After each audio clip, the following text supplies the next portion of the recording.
Si certains d'entre vous veulent juste se défouler...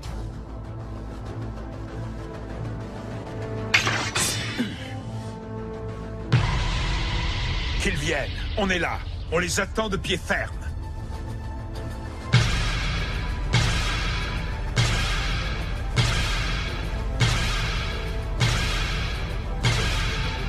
Dans l'univers vaste et riche de One Piece, l'ascension de Shanks au rang de Yonko est l'un des mystères les plus captivants. Alors que d'autres empereurs comme Kaido ou Big Mom se sont imposés par la force brute et des empires étendus, Shanks, lui, a atteint ce statut avec un équipage relativement modeste et une approche subtile. Les récents éléments dévoilés dans le chapitre 1031 offrent un nouvel éclairage. Shanks aurait dû jouer un rôle clé dans la capture de Loki, le prince des géants, consolidant une alliance stratégique avec Elbaf, le royaume des guerriers les plus redoutables. Cette hypothèse, soutenue par des indices des chapitres précédents, révèle les rouages complexes de l'ascension de Shanks au sommet de la piraterie. Il y a 6 ans, Shanks est devenu l'un des 4 Yonko, succédant à d'autres figures emblématiques comme Barbe Blanche et Kaido. Cependant, son parcours est unique. Contrairement à ses empereurs, Shanks ne s'est pas illustré par des conquêtes militaires ou une flotte massive. Il a plutôt bâti sa réputation sur sa maîtrise exceptionnelle du haki et sur des alliances stratégiques, plaçant le respect et la diplomatie au cœur de son influence.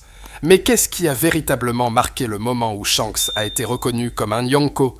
Le chapitre 1031 nous apprend que Loki, le prince d'Elbaf, est enchaîné à l'arbre d'Adam depuis 6 ans. Cette information soulève plusieurs questions. Quelle puissance les géants ont dû mobiliser pour le capturer ? Pourquoi Loki nourrit-il une haine profonde envers Shanks ? Comment cet événement coïncide-t-il avec l'ascension de Shanks ?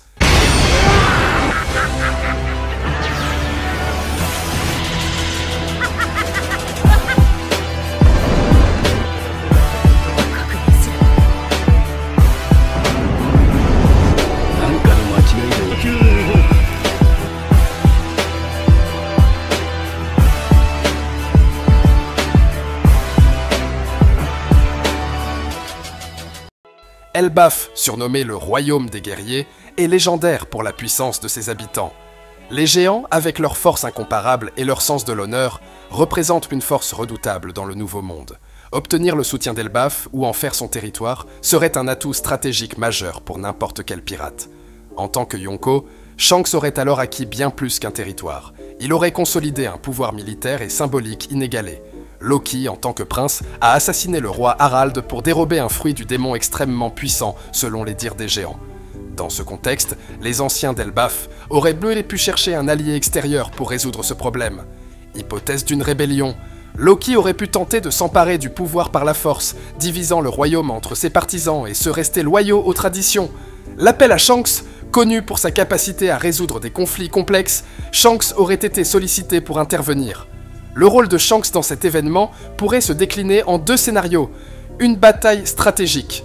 Shanks aurait agi en tant que stratège, coordonnant les efforts des géants loyaux pour capturer Loki. Sa maîtrise du haki, notamment du haki des rois, aurait joué un rôle décisif pour intimider ou neutraliser le prince rebelle. Un duel décisif. Si Shanks a directement affronté Loki, cela expliquerait pourquoi ce dernier nourrit une haine tenace envers lui. La défaite face à un adversaire de taille humaine aurait été une humiliation profonde pour le prince des géants. Dans l'univers de One Piece, les relations de pouvoir reposent souvent sur des dettes d'honneur, un thème central de l'histoire. Si Shanks a aidé les géants à capturer Loki, il aurait gagné leur respect et leur gratitude éternelle. En guise de reconnaissance, les géants auraient permis à Shanks de considérer Elbaf comme son territoire. Cette alliance aurait eu des conséquences majeures. Une base imprenable. Grâce à la puissance militaire des géants, Elbaf aurait offert à Shanks une forteresse naturelle, dissuadant quiconque de le défier. Un message clair au monde. Cette alliance aurait signalé que Shanks n'était pas seulement un Yonko par sa force personnelle, mais aussi grâce à ses alliances stratégiques, renforçant sa légitimité. Loki étant enchaîné à l'arbre d'Adam, ce lieu revêt une importance particulière. L'arbre d'Adam est également lié au bois utilisé pour construire le Thousand Sunny et le navire de Gold dit Roger. Ce lien symbolique entre Shanks, Roger et l'héritage du roi des pirates renforce l'idée que Shanks incarne la continuité de la volonté de Roger.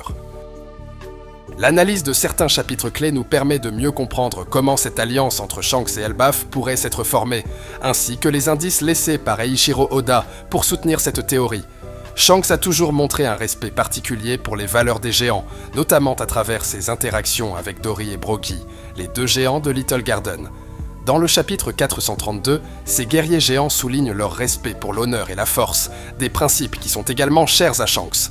Ce respect mutuel entre Shanks et les géants suggère qu'ils pourraient avoir des liens plus profonds avec Elbaf que ce que l'on imagine.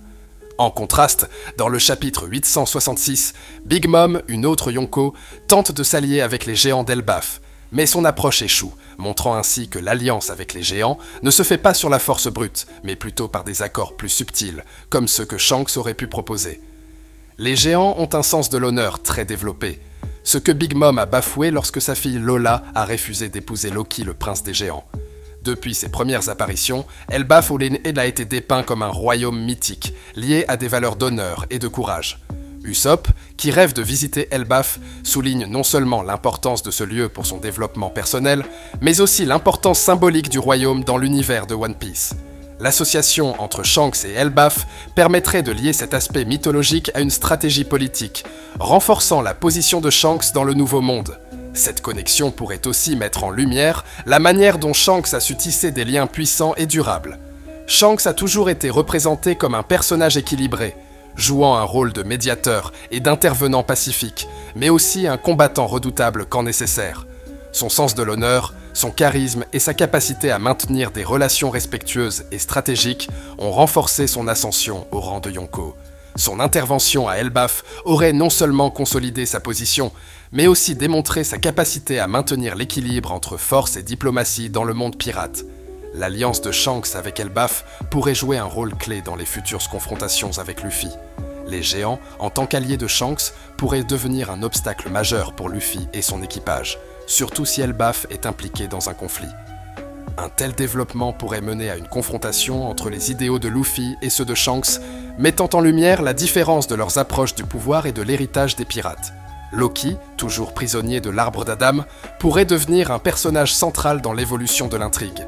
S'il parvient à s'échapper, il pourrait représenter une menace pour l'alliance entre Shanks et Elbaf. Le retour de Loki sur la scène pourrait également provoquer des tensions au sein du royaume des géants et forcer Shanks à défendre sa position, donnant ainsi à l'équipage de Luffy un rôle crucial dans la dynamique future. L'arbre d'Adam, lié à des éléments clés de l'histoire de One Piece, représente bien plus qu'un simple lieu physique. Sa connexion avec des artefacts légendaires, tels que le bois utilisé pour construire les navires de Goldie Roger, pourrait révéler un lien profond entre Shanks, l'héritage des anciens pirates et la quête de Luffy pour le One Piece. Cette symbolique pourrait également renforcer l'importance de la conquête d'Elbaf, et par extension, la position de Shanks dans le monde pirate. L'ascension de Shanks au rang de Yonko n'est pas simplement le fruit de sa force brute ou de ses exploits personnels, mais résulte également d'alliances stratégiques soigneusement négociées. En aidant les géants d'Elbaf à capturer Loki, Shanks aurait gagné leur soutien et leur loyauté, renforçant sa position dans le Nouveau Monde. Cette alliance aurait permis à Shanks de s'imposer non seulement par sa force, mais aussi par son habileté politique, faisant d'Elbaf un bastion stratégique dans ses ambitions. Cette théorie nous offre un éclairage fascinant sur Shanks et sa montée en puissance, tout en soulignant l'importance d'Elbaf dans l'univers de One Piece. Alors que de nouveaux chapitres arrivent, il est fort probable que ces mystères seront dévoilés, enrichissant encore plus les connexions entre Shanks, Elbaf et les grandes figures de l'histoire des pirates. Alors, qu'en pensez-vous ? Shanks a-t-il vraiment réussi à devenir Yonko grâce à son alliance avec Elbaf ? Et quelle place Loki aura-t-il dans l'avenir ? N'oubliez pas de vous abonner à la chaîne pour ne pas manquer les prochaines analyses et théories. L'histoire de One Piece a encore bien des secrets à révéler.